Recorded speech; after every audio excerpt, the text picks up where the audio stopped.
73% of you listening to this podcast do not subscribe. If you've ever enjoyed one of these episodes, please could you do me a big favour and hit the subscribe button. It helps this channel more than you can know, and it helps me get more and better guests. Thank you. Now on with the show. Hello and welcome to episode 40 of the Legal Genie Podcast. With me, your host, Lara Quie. And I'm here today with my friend, Jerrick Lim, who I first met back in April 2022. Jerrick is a father of two lovely boys and an avid traveller with a passion for aviation and cruises. He also happens to be the Senior Legal Counsel for EVYD Technology. Jerrick's legal career in-house has spanned various industries, from his start in a global insurance broker to one of the world's top logistics companies. He's found his calling in supporting startups that are looking to go from 0 to 1 to 10.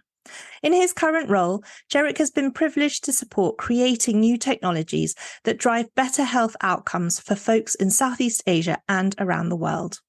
Jerrick takes a generally genial outlook on life and is really looking forward to driving the mentorship initiative that has recently been set up by the Singapore Corporate Counsel Association, also known as the S. So welcome to the show, Jerrick. Thank you. It's a real pleasure to be on.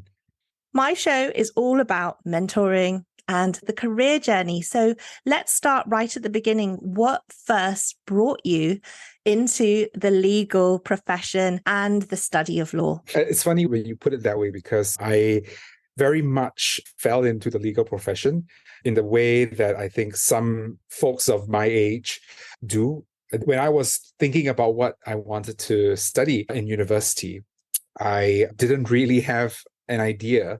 And in retrospect, I probably would have actually chosen a different path as opposed to taking an undergrad in law. I may have very well ended up back in the law, but I may have just gone for a different course. But anyway, so it was in the kind of situation where I thought, well, why not just go for this? It seems like a course that I would do well in. And here I am almost 20 years later. And so you went to the UK. I know that you went to the University of Warwick, which was definitely one of my favourites when I went to visit all the open days. And they had a very modern approach to law. Tell me about your studies there and what you learned as a Singaporean living abroad. Warwick was a really unique experience. I think Warwick is a university that prides itself in its modernity. There is no denying that the university is very modern compared to, I think, some of the more traditional universities.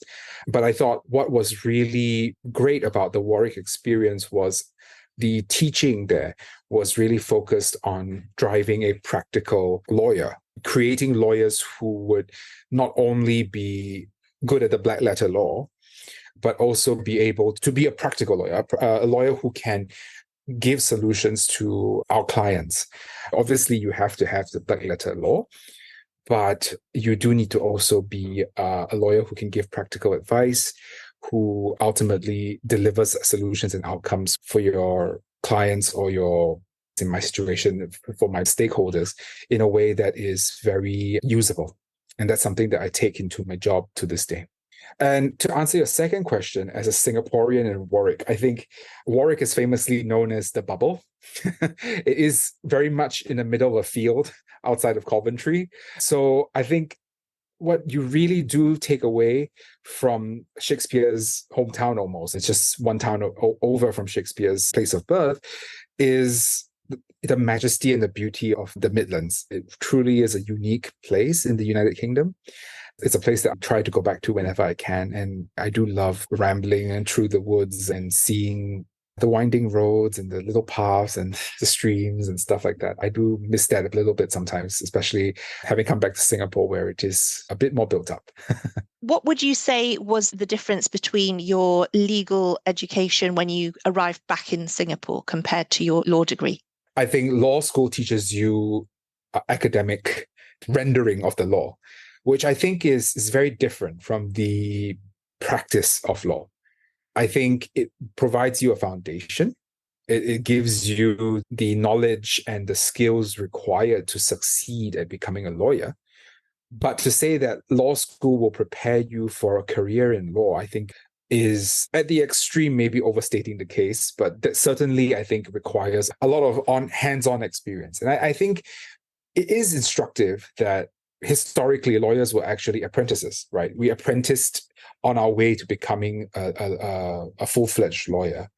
And so it was fairly obvious, I think, in the past that you do need to have this hands-on experience of how do you deal with clients, how do you address their issues, how do you take even proper meeting notes.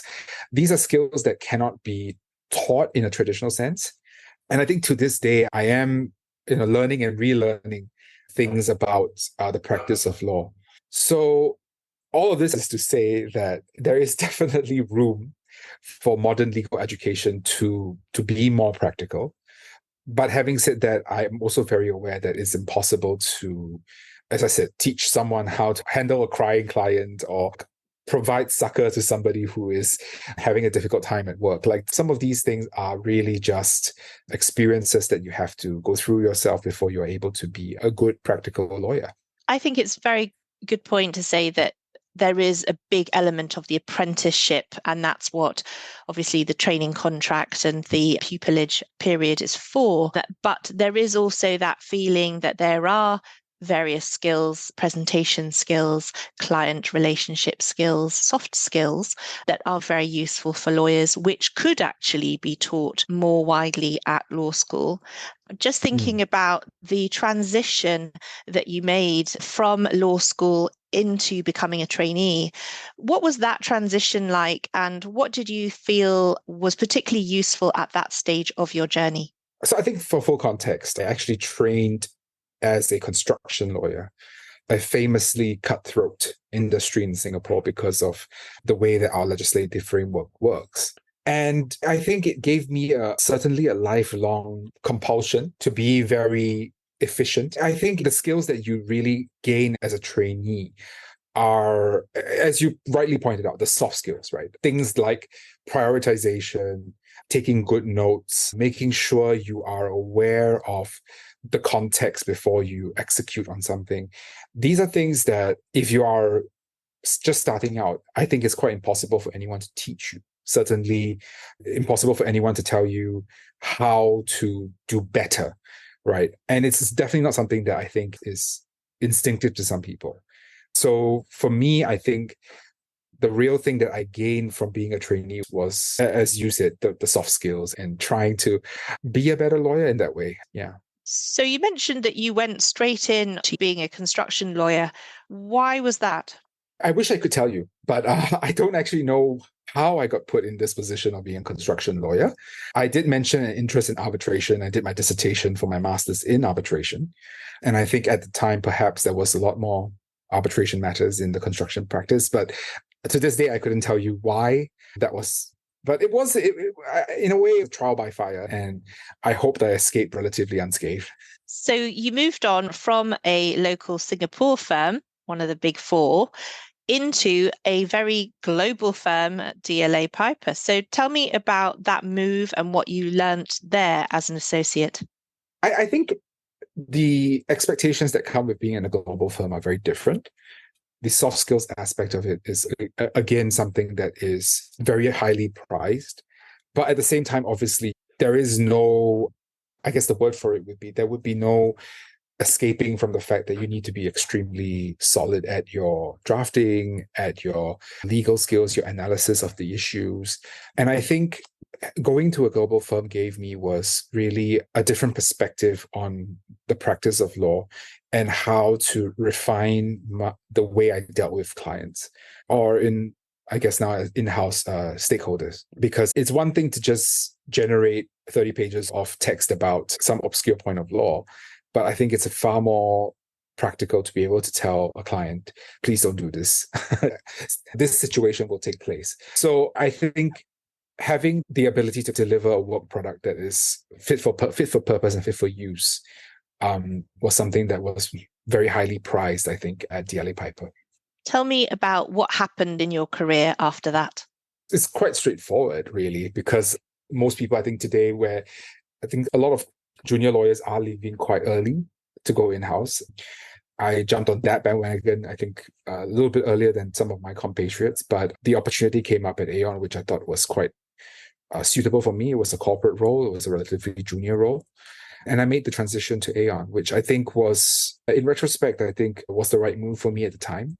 The matters I was dealing with at Aon were suitable for my experience, but at the same time, it gave me a much more broader exposure to matters, which I think to this day, I still look back on that time and take lessons from it.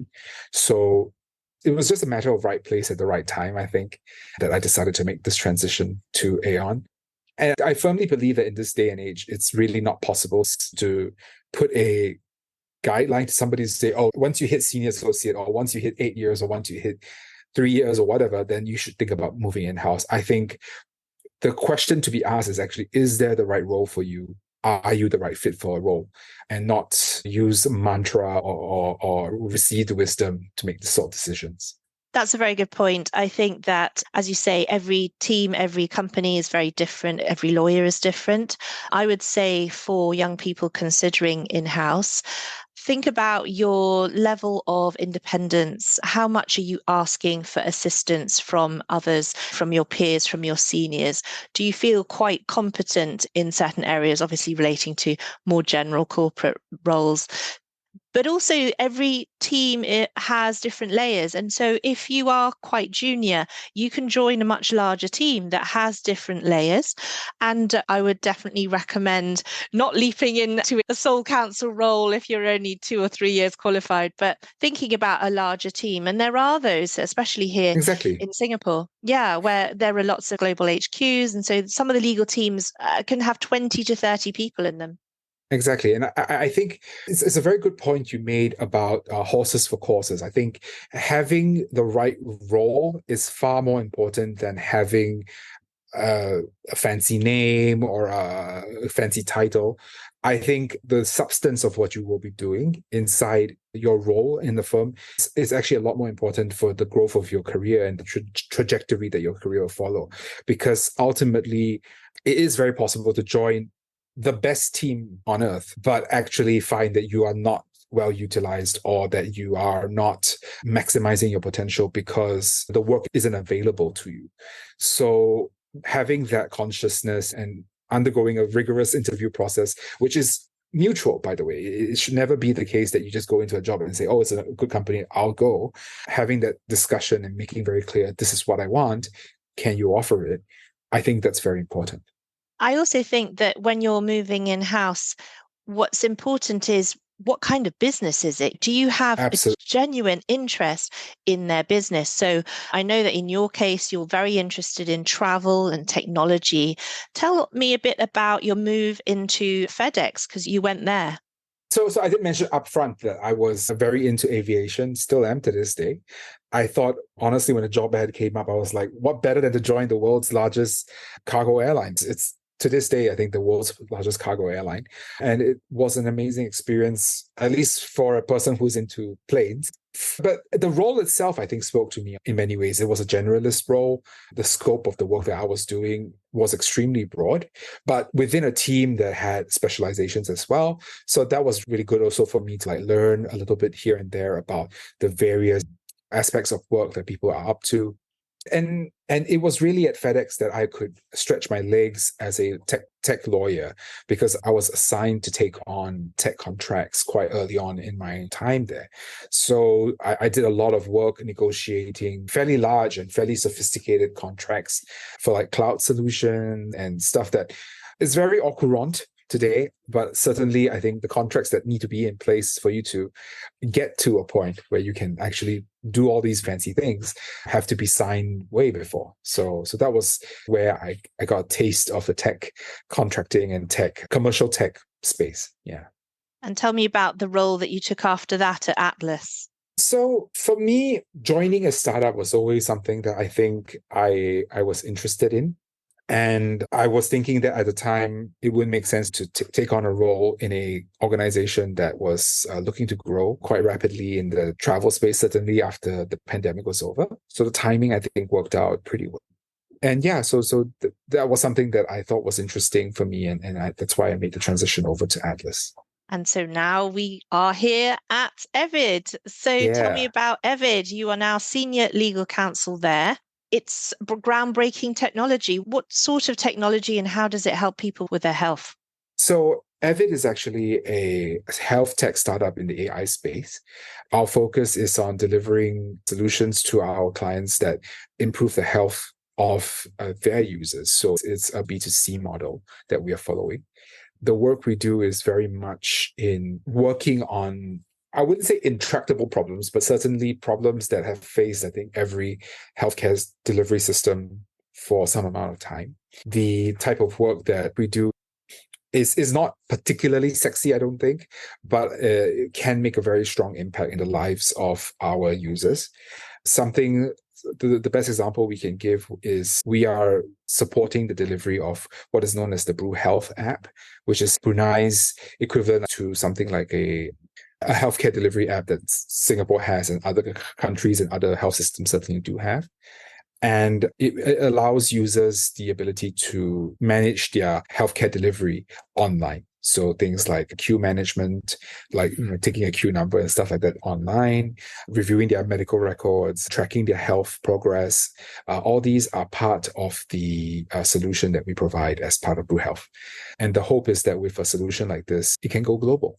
When it comes to in-house lawyers, the most important thing is understanding the business. So when you joined each of these different businesses, because they're all quite different, what steps did you take to get to understand the actual business? It's a great point. And I think for me personally, I think what really helps is to have a curious mind, be open to discussion, be open to have a sit down, a coffee, a chat with folks from across the business, young and old. Because I think the thing with every business you join, there are these nuances that no one can tell you about. You can only learn as you go along. And in particular, I think all of this has really culminated in my current role, where it's a startup, but it's global. It's very local. Healthcare is about as local as you can get. But it's, again, global because we are trying to deliver our solution to as many people as possible. It's dynamic, but it's also very, how do you say? I wouldn't say static, but certainly, again, health is a long-term thing. It's never going to be a short-term thing. So the challenges, I think, that come with dealing with a company like the one that I'm in, it certainly presents many challenges on many fronts. So having the open line of communication to all of my colleagues has been something that I worked very hard on since day one, because you never want there to be a situation. And I think this applies across any business, to be fair. You never want a situation where people feel that they cannot come to legal if they have some issue, or if they have some concern, or if they have some trouble, because it's definitely better to fix something once it arises than to wait and let it fester. And we've seen so many examples of compliance failures and regulatory issues arising. Even to this day in Singapore, we are even seeing like cases coming up with this kind of problems. And the funny thing is that there are lawyers in the room, but perhaps they were just not made aware, or it can be more difficult, I think, to fix the problem than if you can nip it in the bud. It's very good of you to point out the importance of communication, of building relationships with all the main stakeholders. And you mentioned old and young. That is true, right? Within a business, different people wearing different hats, having different pressures, different priorities, and also different concepts of what an in-house legal team does. And it's quite important, I think, when you join a team, for them to get to know you as a person and what sort of lawyer you are, and therefore being approachable, being someone who is going to sit down with them, walk them through things, make them feel able to tell you things, because a big part of compliance is about, as you say, spotting things really early, making sure nothing escalates. But a lot of that is to do with, well, how comfortable do people feel actually raising issues? And as some businesses don't handle that well, things get brushed under the carpet. People don't feel able to sound the alarm. And a big role, one of the big parts that legal plays, is that feeling that no problem is too big. Whatever it is, we will handle it, but we do need to know what it is to put the fire out in the first place. So compliance, obviously, in the medical space is huge. How do you keep yourself current with all of the regulations, etc., that you must be handling in this line of business that you're in? The answer, quite simply, is I can't. I think it's not possible for one person to handle all of this. We do have a team of colleagues who are more focused on compliance, on regulatory matters. There are colleagues who are former doctors who also support me in that. But the truth of the matter is, I think, especially in an organization of my company's scale, this is something that I think we've said very much from day one, that everyone needs to be aware that we are not in the business of letting data get leaked. It's a one and done kind of situation. If something does happen to breach the trust, it would be, I think, very difficult to recover that. So I think there is a very strong organizational focus on improving our data governance and taking care when we're dealing with sensitive data. But having said that, obviously, it's an ongoing process. It's something that we are always looking to improve. And hopefully that will be the case. That long may that remain.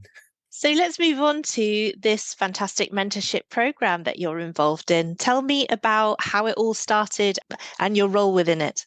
So I have to put my hands up and say that, very much like my previous comment about regulatory matters and compliance, it was a team effort. I certainly wasn't the one who started the mentorship initiative with SCCA. It's something that SCCA has had, but I think it's lain fallow for some time. And what has happened is there has been a bubbling up of interest. People have been speaking to us about having a reestablishment of this program. I certainly have been pushing for that as well. But to my mind, I think it's always been something that any organization should have in place, whether it be a professional one like SEC or even companies themselves. There should always be the availability of, formal or not, more senior people who can give guidance and advice to more junior people who are outside of their reporting line. Because I think a lot of times the difficulty with the way that our business is structured is that it tends to be hierarchical, right? So the person who you report to may not also be the same person that would make sense for you to go and ask for advice for, because it might just not be something that you will be willing to do or want to do. So having someone on the outside who is completely objective, who can tell you the truth, may actually be quite helpful. And it's something that I certainly have benefited from. And the whole reason why I want this podcast is to really get people to join up and join us as mentors and mentees. Certainly we need both of those to really be the folks who can improve everyone. Because I also believe very firmly that mentorship is a two-way street. Mentors, obviously, they have the benefit of experience and wisdom, but they can also potentially gain from having the mentorship experience by absorbing new perspectives, new ways of seeing things. And so, yeah, to my mind, I think that's something that I would strongly encourage for people who are also more senior in the profession to come join us, because you never know what you will learn from some of these more junior folks. But it's all relative, because our criteria is quite broad in that sense. So tell me about how people can sign up and what is the deadline?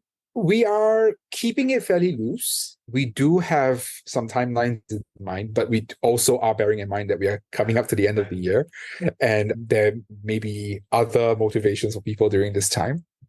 But the signups are open now on the SCCA's website. So that's scca.org.sg/mentorship. There you can sign up to be a mentor or mentee. We are hoping to do assignments for the respective mentors and mentees sometime at the end of the year, with the intention to kick off the entire mentorship program proper in the first quarter of 2024, preferably by January. But again, all things depending on the turnout. And you mentioned that you've greatly benefited from mentorship yourself. So tell me about how you found these mentors. Oh, wow. To be honest with you, I've had experiences where it was just random. There were some mentors that I've met who effectively just happened to be in the right place at the right time. But I would say that the whole reason also of us having this program be started is because it can be difficult. It's one of the hardest questions to ask somebody is, I think I need help. And I think having something that's a bit more structured, a little bit more tailored potentially, can be helpful, because we can then go out and say, oh, we have this mentee who is looking for X, Y, and Z. I think you're a good fit. Would you be interested? As opposed to randomly trying to reach out to people on LinkedIn, because it can work. It's definitely worked for me before, but it's definitely not also an ideal solution. I know what you mean. I think where a program is designed for you to have the opportunity to discuss difficult issues and seek advice as part of the program, you don't feel that you're in a situation where you're suddenly running around looking for help. It's more part of the expectation. And I totally agree that mentors can turn up in all sorts of different shapes and sizes. They don't necessarily have to be other lawyers. They can be people in other professions, people who are clients of businesses and firms, etc., just having different life and professional experiences to share with you. And I also think that what is so nice is that feeling of mutual learning, because you mentioned it's a two-way street. And I really think that what mentors can gain particularly is that feeling that you don't realize what you know until you actually start to talk about it and share. And so you can actually be quite a junior person, but still have knowledge that somebody a few steps behind you don't have, and that you can then share. So there's no limit as to who can be a mentor and what stage you have to be at, etc. And I think a lot of perhaps mid-level in-house counsel, for example, might not feel that they're ready to be a mentor, but the truth is they are, because what they will be sharing is all the things they learned along the way, which somebody just a few steps behind us hasn't reached yet. And I think that the closer you are to where someone is, actually, the more you have to share of that immediate experience. You remember it so much more and you feel what they feel. And so I think having a good variety of mentors and several people is actually really helpful to gain different perspectives, to have a male mentor and a female mentor and people in different industries, etc. So another thing is thinking about you and your friends. If you have someone who's a particularly great mentor that you've come across and you've benefited from their experience, it's very generous to your friends to introduce them as well, because that mentor doesn't need to just have one person. Most of those generous people actually would be quite happy to have conversations with several people. So I do think that we should share the love, spread the love, and make sure that good mentors are shared, that mentees make sure that they fulfill their side of the bargain, which is being respectful to show up when you say you're going to meet, be respectful of the mentor's time, come prepared, think about, okay, I've got this 1 hour with this person. What are my questions? What are the things I want to learn about? So a bit of prep is good. And that last point is so important, because obviously this is something that is being done free, right? The mentor is not going to be taking any money off you. So if you don't come with the mindset that I'm here to give as much as I get, I think actually you're beggaring yourself for it, because it doesn't make sense.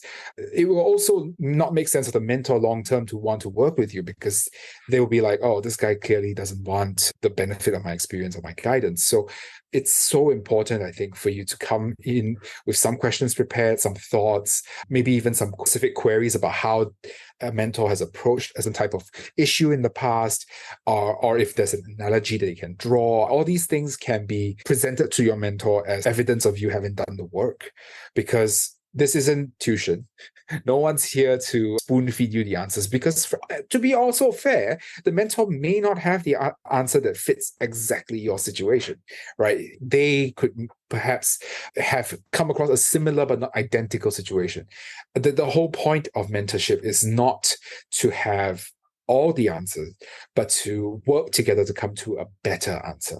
And I think that's the right mindset to take to having a mentorship experience, or mentorship and menteeship experience. Yes. And so just before we round off the podcast, this is very much focused on younger lawyers, the idea of learning from experiences from more experienced practitioners. So as an in-house counsel, what words of advice do you have for a young, let's say, private practice lawyer thinking about getting a new role in-house? I think back on myself, I think as a junior lawyer. And I think the simple answer is there's nothing stopping you from going in-house. There isn't.